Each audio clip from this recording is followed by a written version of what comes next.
Nah, sebetulnya stunting ini kalau dalam bahasa sehari-hari itu dibilang seperti kerdil ya, kerdil.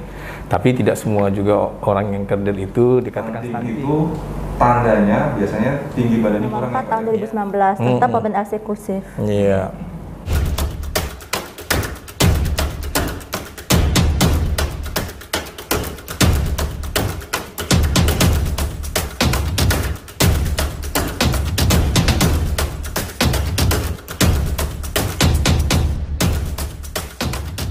Baik Bapak Ibu, kita lanjut ke permasalahan jam persal.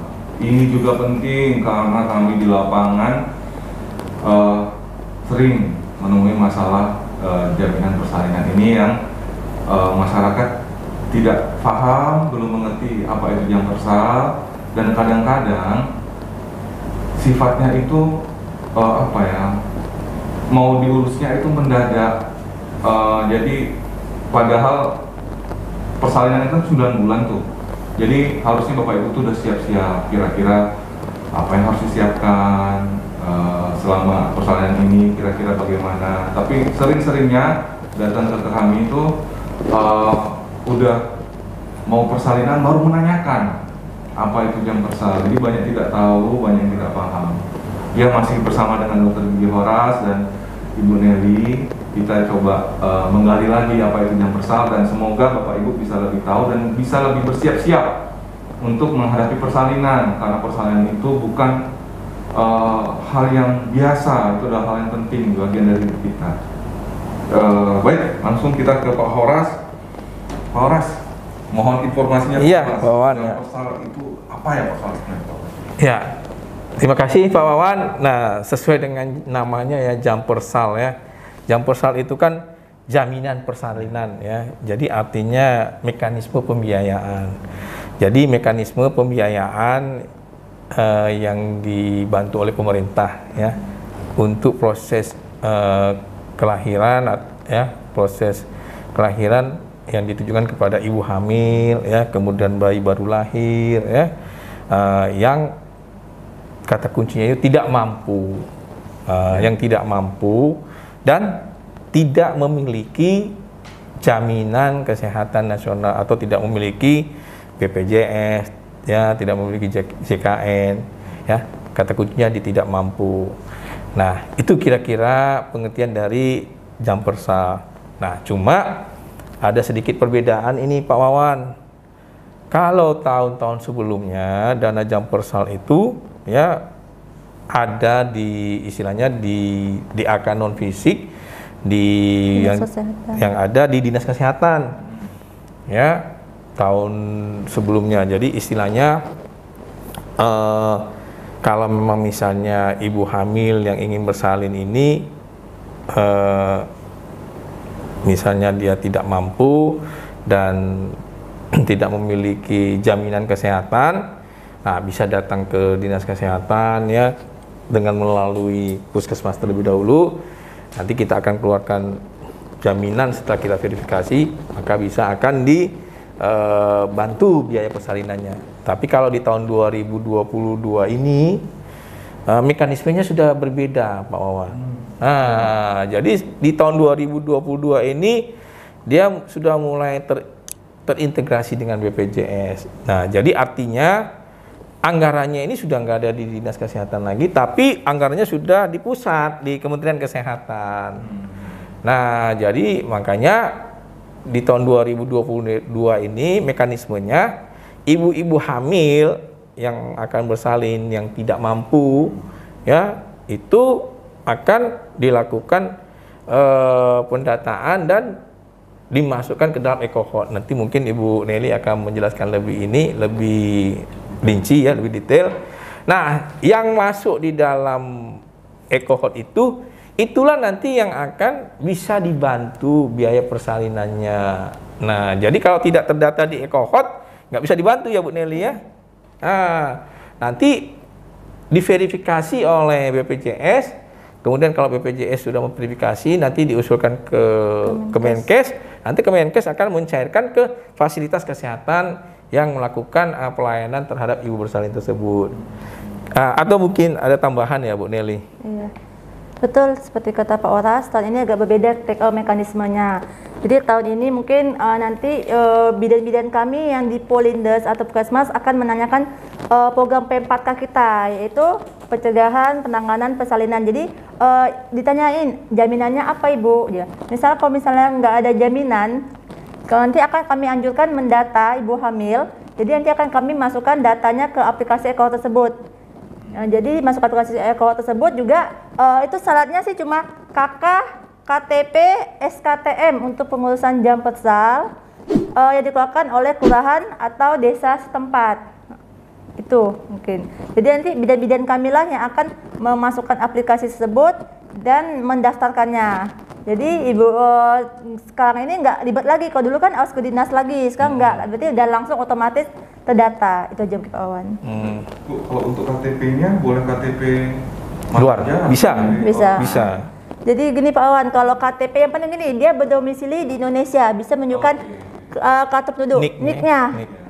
Dan dari NIK itulah nanti kami akan mengecekkan apakah si pasien ini terdaftar BPJS apa enggak.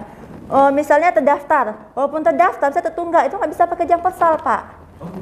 Jadi yang betul-betul murni nggak pernah terdaftar sama sekali di BPJS gitu. Iya. Itu persyaratan dari pusatnya. Berarti ini udah ditentukan oleh pusat, dan kalau misalnya dia ternyata menunggak, dia harus menyelesaikan itu. Iya betul. Emang nggak bisa pakai jam persal Pak. Berarti memang lebih ketat dong Ibu. Dan ya itu tadi nggak bisa lagi tiba-tiba persalinan baru mengurus, nggak bisa karena harus didata dulu, dimasukkan dulu datanya di EcoHot. Iya. Betul. Nah ini yang harus kami share, harus bagikan ke masyarakat karena memang banyak ketidaktahuan di lapangan.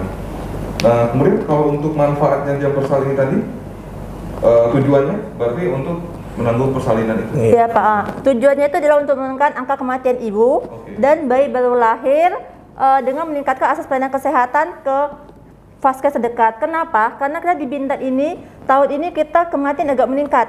Kematian ibu itu 7, sedangkan kematian bayi itu ada 30 Pak.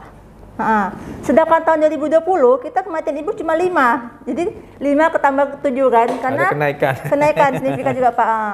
Jadi karena itu juga kita di Bintan ini tahun ini lokus akid AKB. Itulah jadinya. Ada berhubungan karena dengan dari 7 itu 5-nya berhubungan COVID, 2 murni COVID, 3 penyakit dengan COVID. Untuk penetapan sasarannya berarti adalah untuk orang yang tidak mampu, yang tidak memiliki jaminan kesehatan. Nah itu tadi yang disampaikan oleh Bu Nelly tadi. Nah jadi sekarang kan kita harapkan nanti ibu-ibu hamil ya yang tidak mampu, yang tidak memiliki JKN ya atau BPJS, datang ke Polindes, nanti akan kita lakukan pendataan. Nah nanti bidan desa atau puskesmas akan melakukan penginputan di entry di EcoHot. NIK-nya, yang penting ada NIK, ada KK, ada SKTM. Nanti SKTM-nya diupload nanti ya. Semuanya. SKTM diupload nanti di EcoHot sama NIK ya, KTP ya. NIK, sama KK itu nanti diupload. Nah, yang sudah diupload data-datanya lengkap, itulah yang menjadi sasaran jam persal yang bisa dibantu pembiayanya oleh jam persal. Jadi makanya kita harapkan sekarang ibu-ibu hamil ini dia harus dipastikan pada saat kunjungan pertama ya harus memiliki kartu BPJS. Nah, harus punya kartu BPJS. Karena dengan adanya BPJS ini ya jangankan untuk persalinan, untuk penyakit lainnya pun akan ditanggung. Nah, tinggal nanti bagaimana kalau memang misalnya dia tidak mampu untuk membayar PBI-nya, membayar iuran preminya, nah itu nanti apakah nanti lewat yang PBI atau yang macam mana. Yang penting sekarang harus memiliki kartu BPJS dulu. Jadi Pak, kemudian jadi langkah-langkah apa yang sudah diambil Dinas Kesehatan Pak untuk mengantisipasi perubahan ini tadi Pak? Ya. Kita kemarin sudah menginformasikan kepada bidan-bidan koordinator, ya kita sudah menginformasikan dengan kepala-kepala puskesmas pada saat kita pertemuan rapat kemarin, ya agar segera melakukan pendataan bagi ibu hamil yang tidak mampu, yang tidak memiliki jaminan kesehatan untuk didata di EcoHot, di input di EcoHot. Kemudian menghimbau ya kepada semua bidan desa pada saat kunjungan pertama itu harus diadvokasi kepada ibu hamilnya harus memiliki BPJS. Itu yang penting. Nah, jadi itu sekarang yang ingin kita sampaikan, ingin kita sosialisasikan ke seluruh masyarakat, terutama ibu yang hamil. Nah, apalagi nanti tahun 2023 ya, Bu Nelly, dengar kabar katanya jam persal ini sudah tidak ada lagi. Nah, jadi mau tidak mau memang harus memiliki BPJS. Apalagi kita kan mau menuju UHC ya, Universal Health Coverage. Artinya semua masyarakat itu harus memiliki BPJS. Nah, jadi ini mungkin jalan satu-satunya kita agar cakupan BPJS kita bisa lebih tinggi. Ya betul. Jadi, nah itu dia tadi. Berarti memang penting ya Ibu ya, ibu hamil itu melakukan kunjungan ke posyandu ya, posyandu ibu hamil. Jangan sampai tidak terdata, jangan sampai lagi ada warga kita yang hamil yang kita tidak ketahui. Jadi butuh bantuan juga Pak RT, Pak RW, karena mereka ini kalau memang mau dibantu oleh jam persal harus terdata. Ya. Harus kita ketahui dia itu mampu atau tidak mampunya ya Pak. Benar. Jadi bisa kita tindak lanjuti apakah kita urus BPJS-nya atau SKTM-nya. Iya. Iya, jadi kalau misalnya itu terlewati, kasihan ibunya sendiri nanti apabila memang udahlah tidak mampu tapi tidak terdata. Jadi masalah nanti bagi ibu-ibu hamil.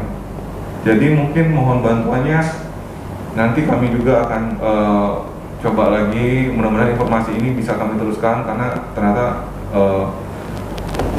informasi ini sendiri di lingkungan puskesmas tentu saja belum semuanya yang tahu nih Pak. Jadi memang harus kami share lagi ke masyarakat agar masyarakat tahu bahwa 2023 tidak ada lagi jam persal. Iya, benar. Iya, jadi memang harus ada BPJS minimal paling tidak. Iya.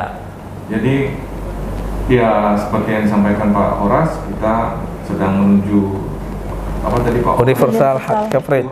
UHC ya, UHC ya, Universal Health Coverage. Semua masyarakat harus terlindungi dengan BPJS dan urusan kesehatannya.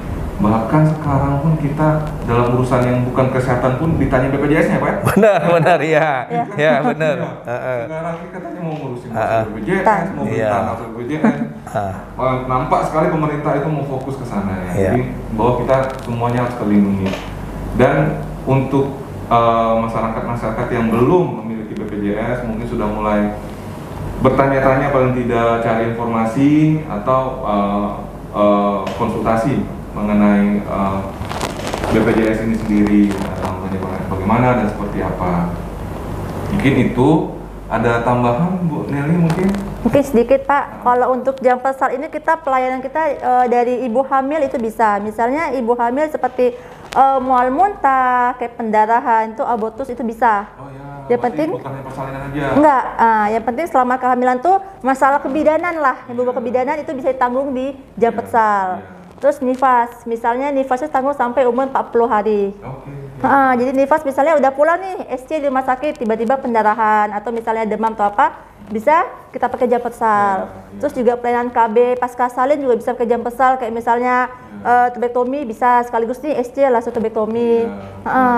Sama dengan pelayanan bayi sampai 28 hari. Kadang kan bayi nih pulang sehat, tiba-tiba misalnya bayinya kuning, terik atau apa gitu, itu bisa kita pakai jam persal juga. Jadi banyak. Iya, berarti banyak itu. Bisa include. Anu sekali. Iya. Dari ibu hamil sampai nifas itu setelah persalinan. Iya. Iya, jadi setelah persalinan pun masih ditanggung jam persal. Jadi sayang sekali sih kalau memang tidak dimanfaatkan Bapak Ibu. Terus kemudian, nah ini ya sekarang Bu ya, kita ada tim yang dilatih untuk USG ya Bu ya. Iya, betul sekali. Ya. Jadi nanti ada beberapa puskesmas itu yang memiliki USG. Jadi nanti ANJ-nya 6 kali, USG ini 2 kali ya Bu ya? Iya, 2 kali. Dua kali. Semester pertama dan semester ketiga. Iya. Puskesmas mana aja, Bu? Itu puskesmas yang dilatih itu puskesmas Kijang, Teluk Sasa, Kawal, dan Uban. 4 puskesmas. Iya. Nah, semoga semakin membuat ibu-ibu hamil itu mau berkunjung ke ini ya, fasilitas kesehatan, Iya, Mas betul. ya, untuk memeriksakan kehamilannya.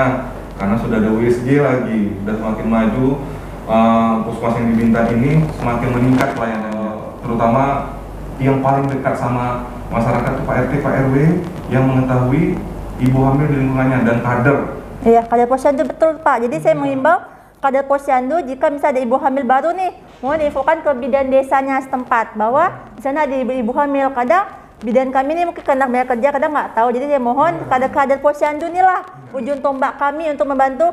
Oh, sana ada ibu hamil loh, ada misalnya ibu nifas, ibu menyusui, semua diinfokan ke bidan desanya. Jadi kalau bidan desa itu penanggung jawab suatu desa masalah kesehatannya. Jadi ada apa-apa infokan aja ke bidan desanya Pak. Terus satu lagi Pak, kita jam pesan ini kan baru disosialisasikan tahun ini kan Pak. Itu kan baru kita mendata, tetapi untuk pelaksanaannya pemilihanannya itu belum turun. Tunggu ini instruksi presiden, interestnya. Nanti kalau udah turun kami infokan bahwa sudah bisa menggunakan jam pesal ya Pak. Oh gitu ya. Dengan ada syaratnya lagi Pak, KK, KTP dan SKTM, 3 itu aja. Iya.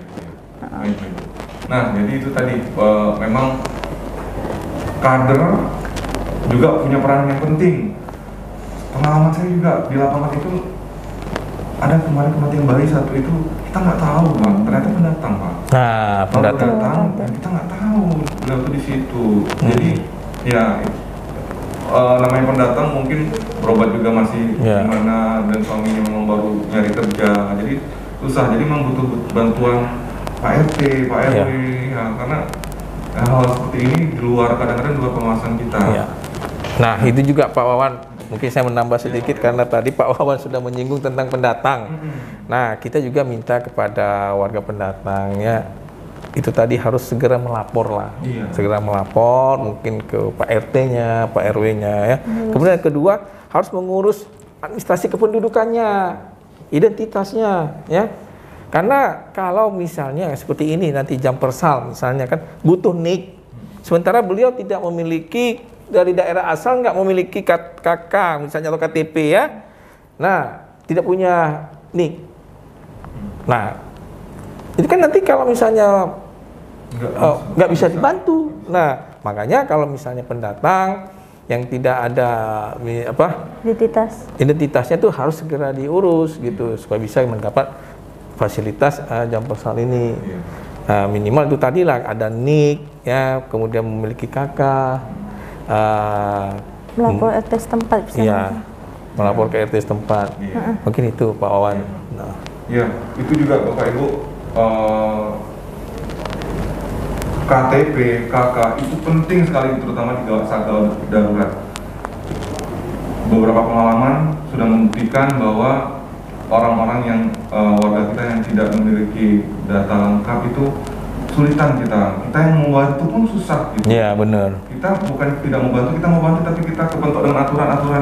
Jadi mohon untuk warga kita, terutama pendatang sih memang, karena kalau orang lama Pak RT, Pak RW tahu dan lebih mudah. Tapi pendatang yang kadang malah tidak melapor ke RT, RW itu malah jadi batu sandungan untuk beliau-beliau itu. Jadi ya kami mohonlah dukungan Pak RT, Pak RW sama masyarakat kita yang tahu ada masyarakat pendatang untuk disampaikan, diinformasikan dan mau mengurus kelengkapan administrasi. Selain jam persal untuk Bintan ada cara lain untuk mendapatkan bantuan Pak?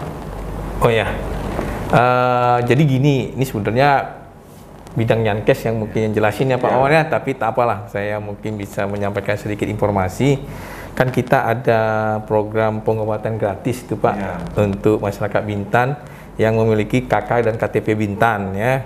Nah di situ kalau tidak salah saya kan untuk anak pertama dan anak kedua ya Bu Nelly ya. Untuk persalinan normal itu di Polindes, kemudian di Puskesmas, kemudian di Rumah Sakit Bintan dan Rumah Sakit Busung itu bisa ditanggung oleh pemerintah Kabupaten Bintan. Nah itu mungkin bisa menjadi satu alternatif kali ya bagi ya yang mungkin tidak tercover oleh jam persal tadi. Nah, akan tetapi itu tadi khusus untuk masyarakat Bintan yang memiliki KK dan KTP. Bintan. Ya, KTP Bintan. Nah, mungkin itu yang bisa difasilitasi oleh pemerintah Kabupaten Bintan. Ya, demikian Pak Wawan. Jadi bedanya dengan jam persal, kalau jam persal itu bisa dengan KTP manapun. Bisa, Ya. dari luar bisa. Tapi kalau jam Kesda ini dengan KTP Bintan itu hanya untuk warga Bintan yang memiliki KTP dan KK. Mungkin begitu.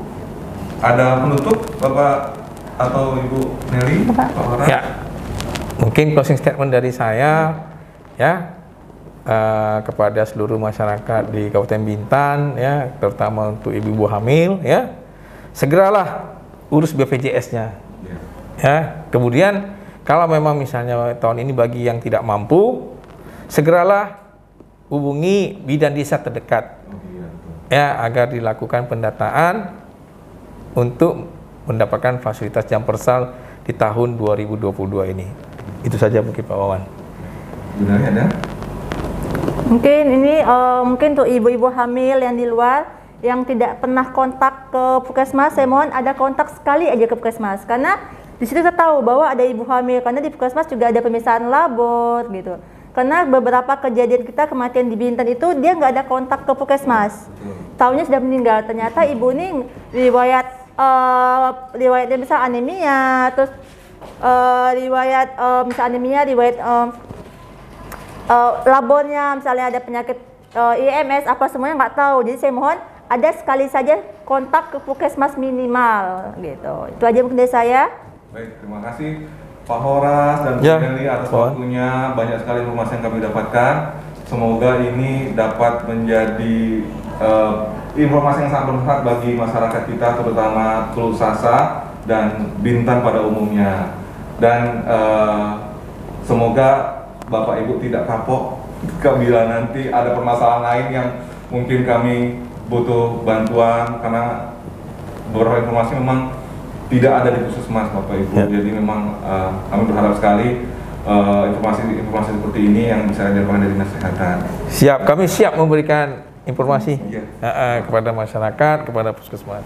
Buset, buat sehat.